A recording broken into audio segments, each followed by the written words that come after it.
Good morning students. আমার চ্যানেলে তোমাদের সবাইকে স্বাগত। আজকে তোমাদের সাথে আলোচনা করব জেনারেল অ্যাওয়ারনেস অ্যান্ড জেনারেল নলেজের ৬৮তম পর্ব নিয়ে।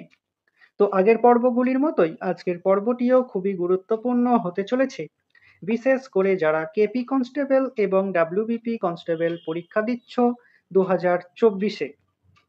তো প্রতিদিন ঠিক সকাল ৬টায় আমি তোমাদেরকে এই পর্বটি অর্থাৎ এই সেশনটি করিয়ে থাকি। তো অবশ্যই সকলে যুক্ত হয়ে যাবে এই সময়। সমস্ত আপকামিং পরীক্ষার জন্যই এই পর্বটি উপকৃত হবে, যেমন WBP constable, KP constable, SI, miscellaneous, clerkship, এই সমস্ত পরীক্ষাগুলিতেই। তো চলো আজকের ক্লাসটি শুরু করা যাক। তোমাদের প্রথম প্রশ্ন হলো, লিউকোপ্লাস্ট উদ্ভিদের কোন অংশে থাকে? খুবই ইম্পর্টেন্ট কোশ্চেন। কেপি কনস্টেবল 2013-তে এই কোশ্চেনটি এসেছিল। লিউকোপ্লাস্ট উদ্ভিদের কোন অংশে অবস্থান করে? সঠিক উত্তর অপশন এ, মূলে। কোনটি বিভিন্ন ধরনের রঞ্জক পদার্থ সংশ্লেষণ করে? খুবই ইম্পর্টেন্ট কোশ্চেন। ডাব্লিউবিপি কনস্টেবল 2019-এ এই কোশ্চেনটি এসেছিল। কোনটি বিভিন্ন ধরনের রঞ্জক পদার্থ সংশ্লেষণ করে? সঠিক উত্তর অপশন বি, ক্রোমোপ্লাস্ট। চতুরাশ্রমের প্রথম আশ্রমের নাম কি? খুবই ইম্পর্টেন্ট কোশ্চেন। 5টি স্টার দিয়ে রেখো। ডাব্লিউবিসিএস পরীক্ষাতে এটি এসে থাকে। চতুরাশ্রমের প্রথম আশ্রমের নাম কি? সঠিক উত্তর অপশন এ, ব্রহ্মচর্য। সার্ক কত সালে গঠিত হয়? খুবই ইম্পর্টেন্ট কোশ্চেন। ডাব্লিউবিপি কনস্টেবল ও কেপি কনস্টেবল দুটি পরীক্ষাতেই সমানভাবে গুরুত্বপূর্ণ। সার্ক কত সালে গঠিত হয়? সঠিক উত্তর অপশন সি, 1980 সালে। ইন্ডিয়ান আর্মি প্রথম কোন রাজ্যে সোলার প্ল্যান্ট স্থাপন করলো? খুবই ইম্পর্টেন্ট কোশ্চেন। 5টি স্টার দিয়ে রেখো। ইন্ডিয়ান আর্মি প্রথম কোন রাজ্যে সোলার প্ল্যান্ট স্থাপন করলো?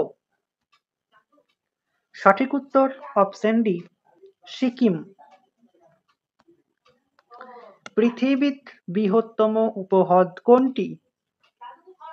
খুবই ইম্পর্টেন্ট কোশ্চেন। 5টি স্টার দিয়ে রেখো। পৃথিবীর বৃহত্তম উপহ্রদ কোনটি? সঠিক উত্তর অপশন ডি, লাগোয়া দো পাতো।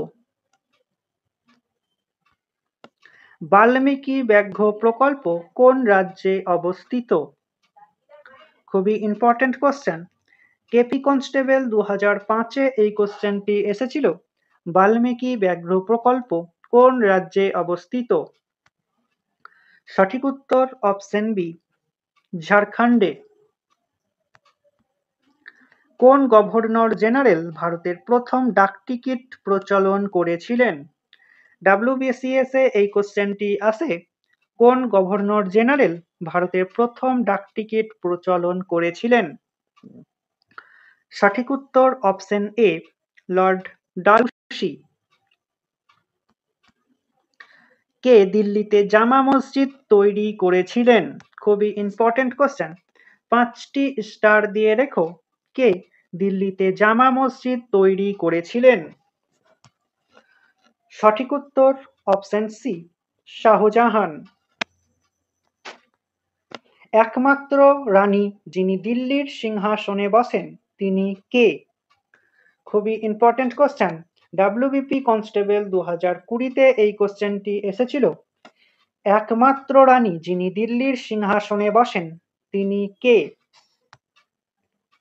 সঠিক উত্তর অপশন বি, রানী রাজিয়া সুলতান।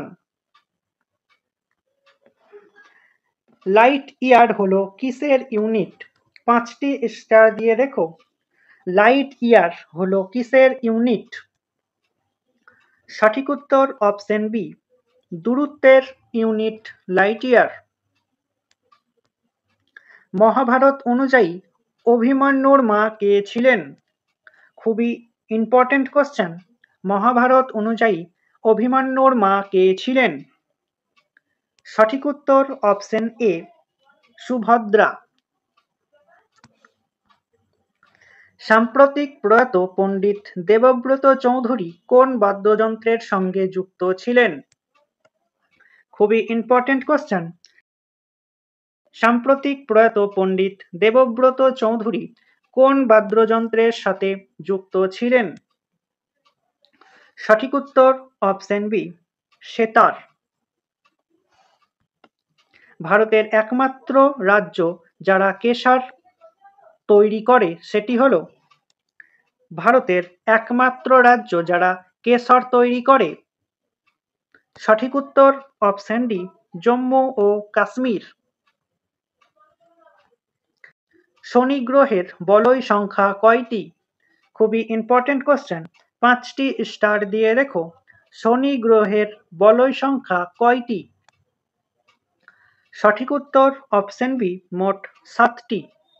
শনি গ্রহের উপগ্রহ সংখ্যা কয়টি তোমরা কমেন্টের মাধ্যমে জানাও। কল্পনা দত্ত কিসের সঙ্গে যুক্ত ছিলেন? WBCS 2011-তে এই কোশ্চেনটি এসেছিল। কল্পনা দত্ত কিসের সঙ্গে যুক্ত ছিলেন? সঠিক উত্তর অপশন সি, অস্ত্রাগার লুণ্ঠন। কে প্রথম ভারতীয় যিনি অলিম্পিকে নিজস্ব মেডেল জিতেছিলেন? কেপি কনস্টেবল ও WBP কনস্টেবল দুটি পরীক্ষাতেই খুবই গুরুত্বপূর্ণ। কে প্রথম ভারতীয় যিনি অলিম্পিকে নিজস্ব মেডেল জিতেছিলেন? সঠিক উত্তর option D, KD Yadav. Centrosome কি তরল দ্বারা গঠিত? সরি, এখানে অপশনটি ভুল আছে। সেন্ট্রোজোম কি তরল দ্বারা গঠিত? এখানে সঠিক উত্তরটি হয়ে যাবে সেন্ট্রোমিয়ার। তো স্টুডেন্টস, এই ছিল তোমাদের আজকের ক্লাস। ক্লাসটি ভালো লাগলে বন্ধুদের সাথে শেয়ার করো এবং চ্যানেলে নতুন হয়ে থাকলে চ্যানেলটিকে সাবস্ক্রাইব করে পাশে থাকা বেল আইকন বাটনটি প্রেস করে রেখো ভিডিও নোটিফিকেশন সবার প্রথমে পেতে। তো দেখা হচ্ছে নেক্সট ক্লাসে। আজ এই পর্যন্তই। সবাই ভালো থেকো, সুস্থ থেকো।